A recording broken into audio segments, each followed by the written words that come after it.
Olá a todas e a todos, sejam muito bem-vindos. Hoje com mais uma aula de física. E hoje a aula é sobre os estados de agregação da matéria e o calor latente, tá? Então, nas últimas aulas, na última aula, para ser mais bem específico, a gente viu um tipo de calor que é o calor sensível, que é um calor que ocorre quando quando eu não tenho mudança de estado da matéria, né? Quando eu não tenho mudança de fase. Hoje a gente vai investigar qual é o tipo de calor e como é que é o processo de troca de calor entre os corpos quando eu tenho mudança de estado da matéria, tá? É, bom, antes da gente começar, na verdade já começando, vamos só lembrar basicamente do que é um estado de agregação da matéria aqui, tá? A matéria, as substâncias, elas podem se juntar de três maneiras diferentes, dependendo da temperatura e da força de ligação entre os átomos, tá? E aí, esses estados são o sólido, o líquido e o gasoso. Claro que entre esses três eu vou ter outros tipos, né? Vou ter aí o plasma, o condensado de Bose-Einstein, os coloides, mas basicamente mesmo, assim, na raiz de tudo, eu vou ter apenas sólido, líquido e gasoso. E para a gente entender como que ocorre, né, a mudança de fase de um estado para outro, é importante a gente saber o nome do processo, tá? Que ocorre quando eu vou de um estado para outro. Por exemplo, quando eu vou do sólido para o líquido, ocorre uma fusão. Então, quando você vê lá no exercício, eu tenho gelo a tantos graus Celsius e aí ele entra em fusão ou ele funde para se tornar água. Você sabe que ele está indo do estado sólido para o estado líquido, tá? Agora, e o contrário, quando eu vou do líquido para o sólido, eu vou ter a solidificação, ok? O corpo vai ganhando energia até que os átomos se aglutinam e aí eu vou formar um sólido.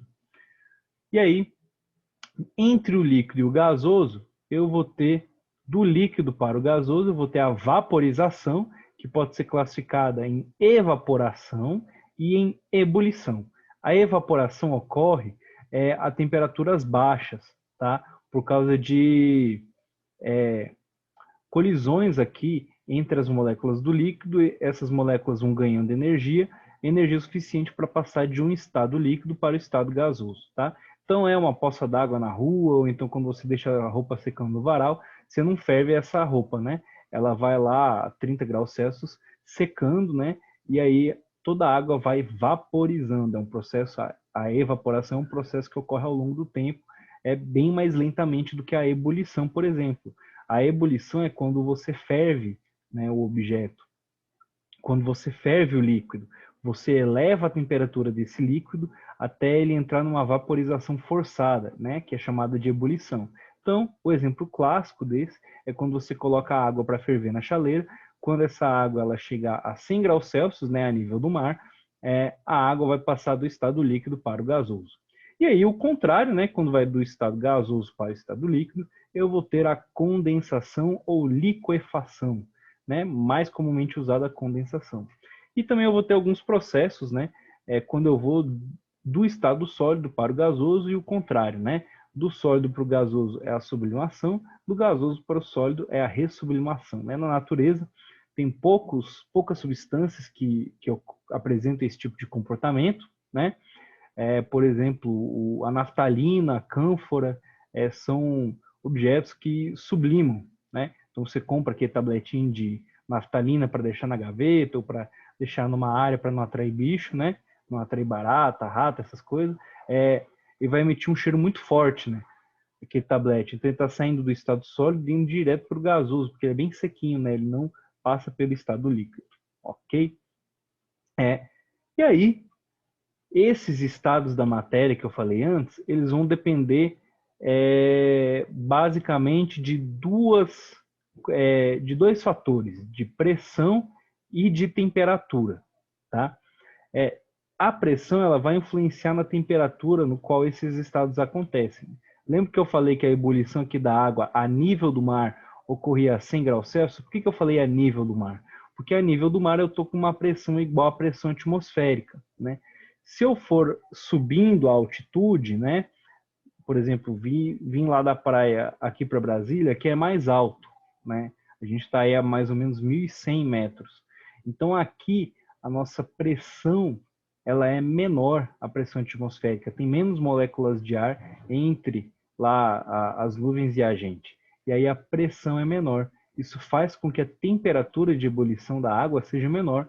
Aqui a temperatura de ebulição é algo entre 96 e 97 graus Celsius. Né? A água não chega aos 100 graus Celsius. Por isso que às vezes quando a gente quer cozinhar alguma coisa, por exemplo, feijão, a gente utiliza uma panela de pressão. Né? O que é a panela de pressão?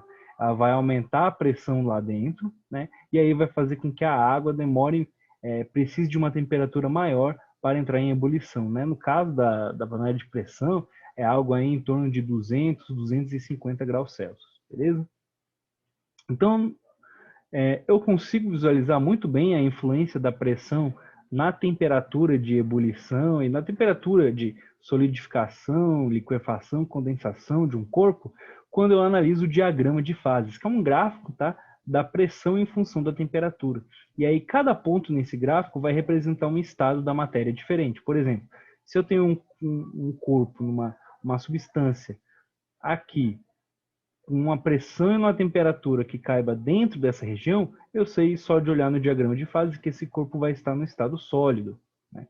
Que eu vou ter uma curva, que nessa curva vai ser a curva de fusão, né? Onde o corpo vai estar entre o estado sólido e o líquido. E eu vou ter também aqui a curva de sublimação, que vai estar entre o sólido e o gasoso. E aí eu vou ter entre o gasoso e o líquido a curva de vapor, tá? Que é quando está entrando em vaporização.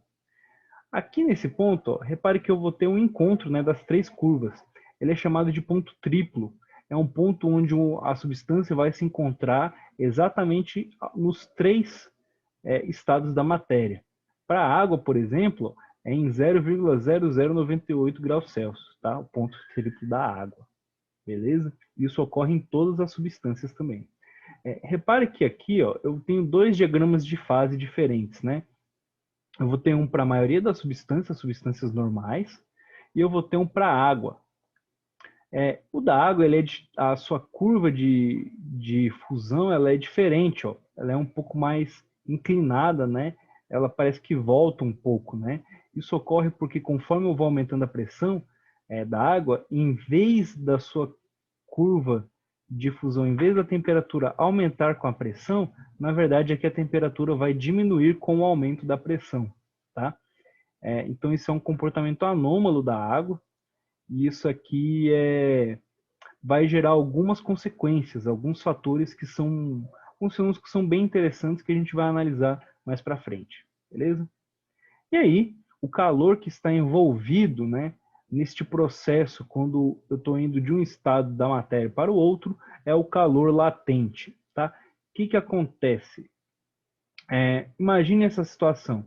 Peguei aqui uma mistura, né, de água com gelo e botei para esquentar lá no fogo, tá? O fogo aqui é a nossa fonte de calor, está fornecendo calor para essa mistura de água com gelo. Essa mistura de água com gelo, ela está numa temperatura de 0 graus Celsius, que é a temperatura onde o gelo e a água coexistem, tá? Que acontece? Se eu botar um termômetro aqui dentro, eu vou perceber que por mais que o fogo ali esteja queimando, esteja lascando aqui embaixo, né, dessa mistura, o valor do termômetro não vai mudar, vai ficar em 0 graus Celsius.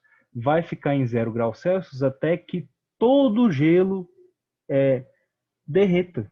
E só depois que todo o gelo derreter, que esse termômetro vai registrar um aumento na temperatura. O que acontece, gente? Esse calor que está sendo doado, que está sendo fornecido para essa mistura e que não está fazendo a temperatura mudar, ele está todo sendo utilizado para mudar o estado da matéria, para mudar o estado da matéria do gelo para a água no estado líquido, tá? E aí, nesse caso, a temperatura não vai mudar, porque o calor está sendo fornecido não para mudar a temperatura, mas para mudar o estado de agregação da matéria, para mudar a fase da água, ok? De gelo para água no estado líquido. E a mesma coisa acontece na vaporização, tá? Eu tenho lá a água, ela atinge 100 graus Celsius, vai ficar ali até 100 graus Celsius, até toda essa água no estado líquido virar vapor d'água. tá bom? E aí, como é que eu vou fazer para calcular o calor latente? O calor latente Q vai ser igual à massa da substância vezes o calor, uma grandeza aqui, uma constante, que é chamado de calor latente. E esse calor latente ele vai depender do processo de mudança da matéria que está acontecendo, né? Então, pode ser um calor latente de fusão, de vaporização, solidificação ou condensação, né? Esses quatro. Geralmente vai ser medido aí em calorias por grama. E aqui você tem alguns valores nessa tabelinha de calor latente para a água. Tá? Então, o calor latente de fusão da água é 80, de vaporização 540 calorias por grama e por aí vai. E com isso, eu consigo, né, pegar aqui e analisar uma curva da temperatura pela quantidade de calor ou pelo tempo, tá, que passa numa mistura. E aí essa curva vai receber um nome que é curva de aquecimento. Tá? Ou também pode ser, no caso, quando eu estou resfriando um objeto, uma curva de resfriamento. O que acontece, gente? No ponto onde eu estou tendo aqui variação no gráfico, ó, esses 3 pontos aqui, esses 3 pontos significam que a substância está no estado da matéria e está mudando a sua temperatura. Então aqui elas vão ter um calor associado a elas, tá? E esse calor vai ser um calor sensível, tá? Vai ser um calor sensível, QS. Agora, nesses outros dois estados aqui, ó, nesses outros 2 pontos no gráfico, ó, repare que a temperatura não está mudando, ó, está constante aqui no eixo X, né? Isso significa que o calor aqui nesse caso é um calor latente. Ele está sendo fornecido para a substância não para mudar a sua temperatura, mas para mudar o seu estado. No caso aqui, ó, eu tenho a fase sólida e aqui a substância no estado líquido. Então, do sólido para o líquido, eu vou ter a fusão. Que é a mesma coisa, eu estou no líquido, aqui eu vou ter uma fase gasosa, então entre o líquido e o gasoso eu vou ter a vaporização. Só de bater o olho aqui e saber em qual é o primeiro estado da substância, eu vou saber justamente quais são os processos de mudança de estado da matéria que estão acontecendo. Beleza? Tudo bem, gente? Então, por hoje é só. Na próxima aula, a gente já vai entrar num assunto diferente, a gente já vai começar a estudar os gases e o comportamento que eles vão fazer, que isso vai influenciar bastante o nosso estudo na termodinâmica. Beleza, gente? Até mais e tchau, tchau.